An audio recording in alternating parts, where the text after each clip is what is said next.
अम्मा अम्मा शैलपुत्री की कहानी सुन ली थी। कुंभकर्ण ऋषि कुंभकर्ण है रेडी, हमारी रेडी कर रही पूजा।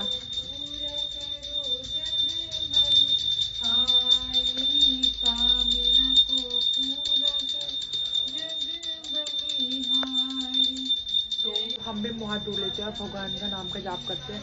चलो अब लेते हैं भगवान जी का नाम।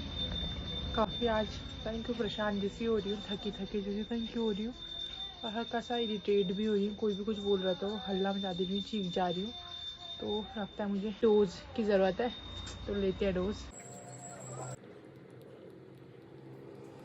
तो मैंने 3000 बार भगवान जी का जाप करा है। यहाँ पे बहनी अम्मा के घाव को क्लीन कर दिया है, क्योंकि वो ज़्यादा हो गया ना घाव। फिर भी सही हो गया यार बहनी, नहीं बहनी क्लीन करने में लगे ना घाव भर रहा है भर। बहनी ने सरलों का पानी बना लिया है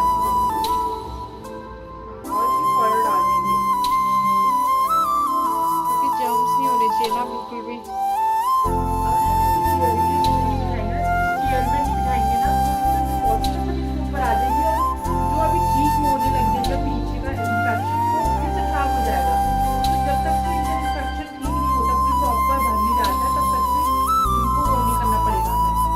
ऐसे ही सुलाना पड़ेगा करवट से, हमेशा ऐसे सुलाना पड़ेगा, चेयर में बिठाना पड़ेगा इन्हें, क्योंकि ना खुदा दे रही है ऐसे हाथ से, तो ये चेयर से हाथ नहीं पहुंच रहा है।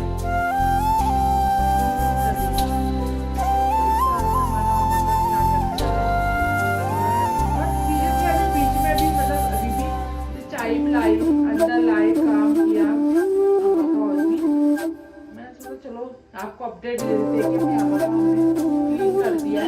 2-3 टाइम जितना थोड़ा सा क्लीन कर दिया, उसमें लगा रहे हैं।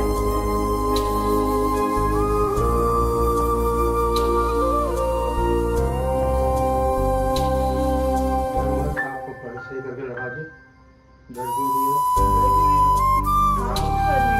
आगे कोई होगा सफाई उसको करनी पड़ती है। इधर से देख के दिखा देना, उधर से उजाला का अंधेरा कर रखा है।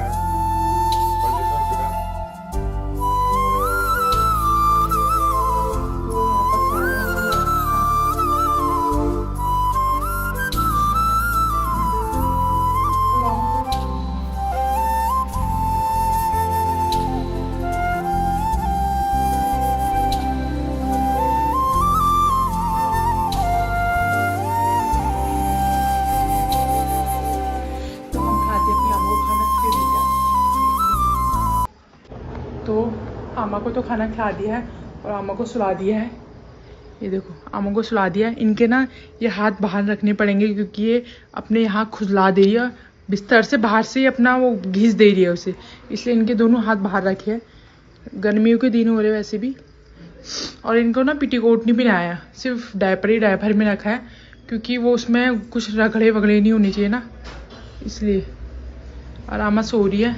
ओ अम्मा सो जाओ, है नींद गाड़ो, ठीक है। चलो अम्मा का तो काम कर दिया, अम्मा सोने लग गई है।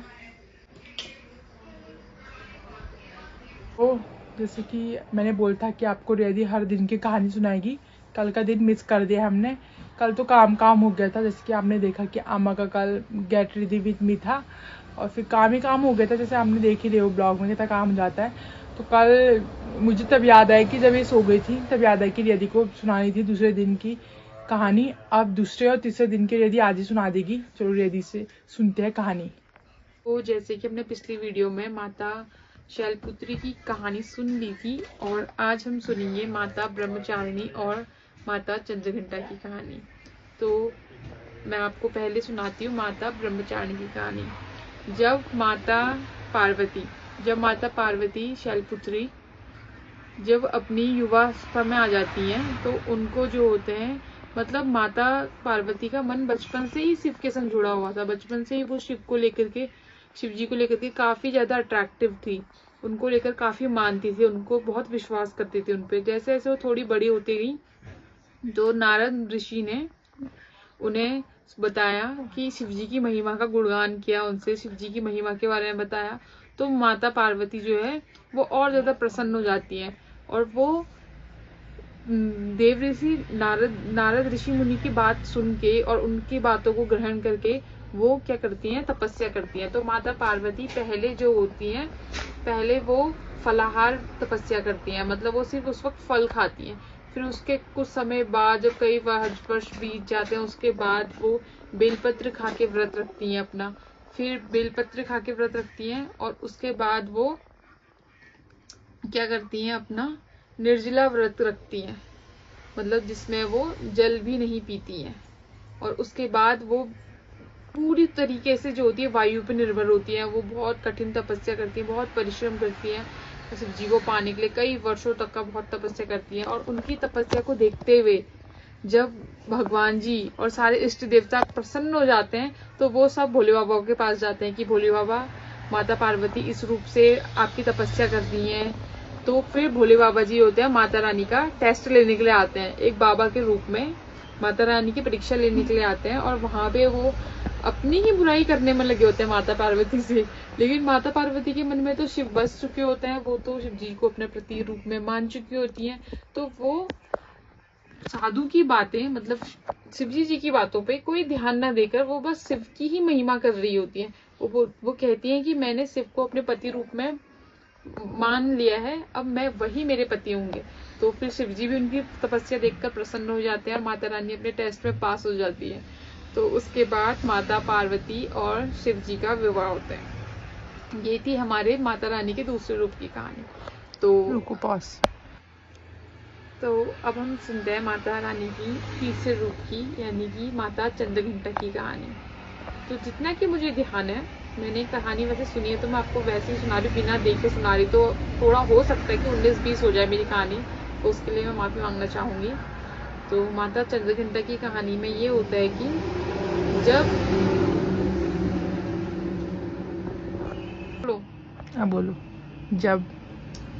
जब असुरों का आतंक जो होता है बहुत ज्यादा बढ़ जाता है, असुरों का आतंक बहुत बढ़ जाता है, महिषासुर का जो होता है बहुत आतंक बढ़ जाता है। वो क्या करता है, स्वर्गलोक में इंद्र को परास्त करके स्वर्गलोक में अपना आधिपत्य स्थापित करके वो वहां पे अपना राज करने लग जाता है, और देवताओं के सारे हक उनसे छीन लेता है। तो देवता बहुत परेशान होकर के त्रिलोकपति के पास जाते हैं, तीनों लोक के देवताओं के पास जाते हैं, ब्रह्मा विष्णु महेश से वो वहां जाके प्रार्थना करते हैं, और उनसे बोलते हैं कि महिषासुर ने ऐसे ऐसे करके बहुत तकलीफ कर दी है, और हमारी पृथ्वी में बहुत विनाश फैला दिया है, हमारा स्वर्ग पे अपना आधिपत्य साबित कर दिया है, तो आप हमारी रक्षा कीजिए। तब ब्रह्मा विष्णु महेश इन तीनों देवताओं के मुख से एक ऊर्जा उत्पन्न होती है।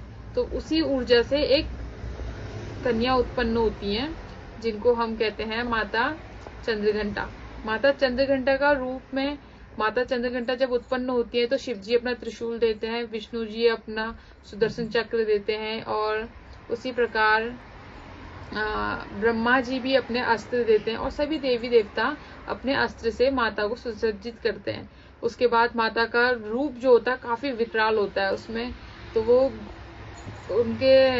उन्होंने घंटियां पहनी थी, मेरे को थोड़ा ढंग से याद नहीं है, इस चीज का ध्यान नहीं है मुझे।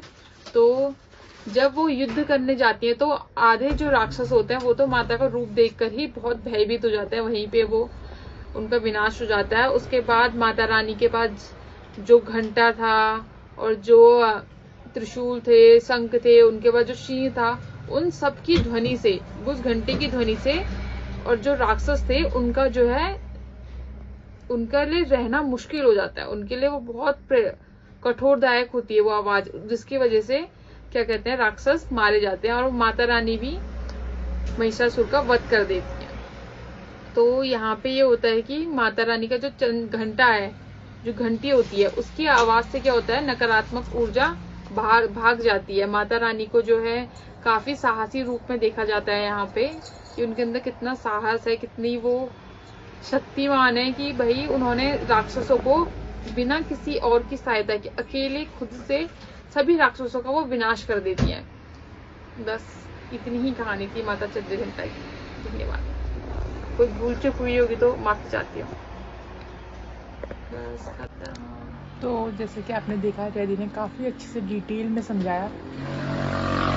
अगर आपको पता थी तो कमेंट लिखिए कि हाँ ऐसी, अगर कहीं भी मिस्टेक हुई तो रियदी की मिस्टेक भी बताइए। और आपको नहीं पता था कि हाँ कि हमने पहली बार सुनी, आप कमेंट करके बताइएगा कि रियदी कितनी अच्छी या बेकार स्पीकर है हमारी। रियदी काफ़ी अच्छी है वैसे तो, मतलब स्पीकर, मतलब इतनी अच्छी बातें, पुरानी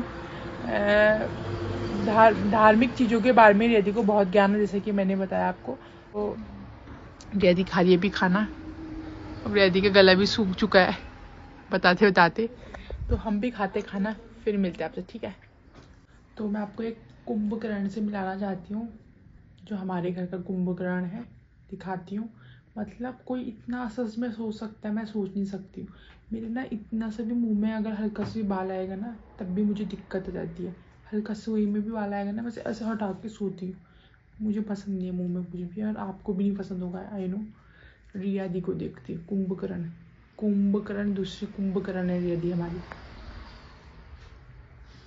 ये देखो, इनके मुंह में पूरे बाल आ रहे हैं, इनको आ रही नींद। ऐसी भी क्या नींद है जो इनको बाल पीछे को नहीं कर पा रही है। तो अब उठेंगे, सुन लिया होगा कि ब्लॉग बना रही है करके, तो तब उन्हें बाल पीछे को करने वाला, उतनी देर से ऐसी ही थी। तो चलो मैं अपना ब्लॉग एंड करती हूँ यहाँ पर, ठीक है। Bye, good night, Tata.